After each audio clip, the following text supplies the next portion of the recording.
जालना जिल्हा माहिती कार्यालयानं ग्रंथोत्सवासंदर्भात पत्रकार परिषद घेऊन नागरिकांपर्यंत माहिती पोहोचवली असती तर प्रचंड प्रतिसाद मिळाला असता. राजेश राऊत, उच्च व तंत्र शिक्षक विभाग यांच्या वतीनं संपूर्ण महाराष्ट्रात ग्रंथोत्सवाचं आयोजन दरवर्षी केलं जातं.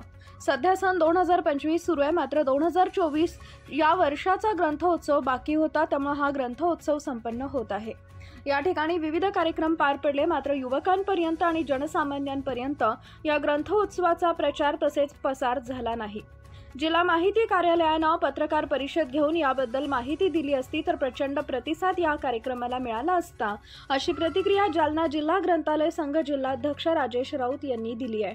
सर, काय सांगाल? कालपासून ग्रंथोत्सवाचं उद्घाटन झालेलं आहे, परिसंवाद असे विविध कार्यक्रम आयोजित करण्यात आलेले आहेत आणि ग्रंथोत्सवाचं जालना जिल्हा अध्यक्ष म्हणून नेमकं काय भावना आहे? उच्च व तंत्र शिक्षण विभाग यांच्या वतीनं संपूर्ण महाराष्ट्रभर ग्रंथोत्सवाचं आयोजन दरवर्षी केलं जातं. याही वर्षी हा 2025 सुरू असला तरी 2024चा ग्रंथोत्सव बाकी होता.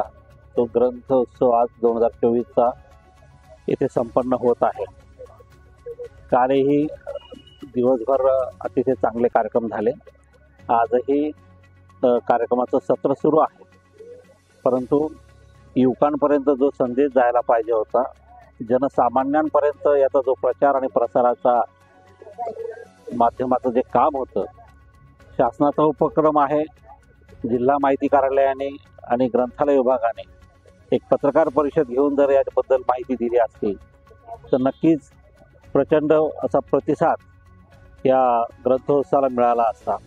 कारण जालना शहर हे ग्रंथप्रेमी शहर आहे, साहित्यकाचं शहर आहे.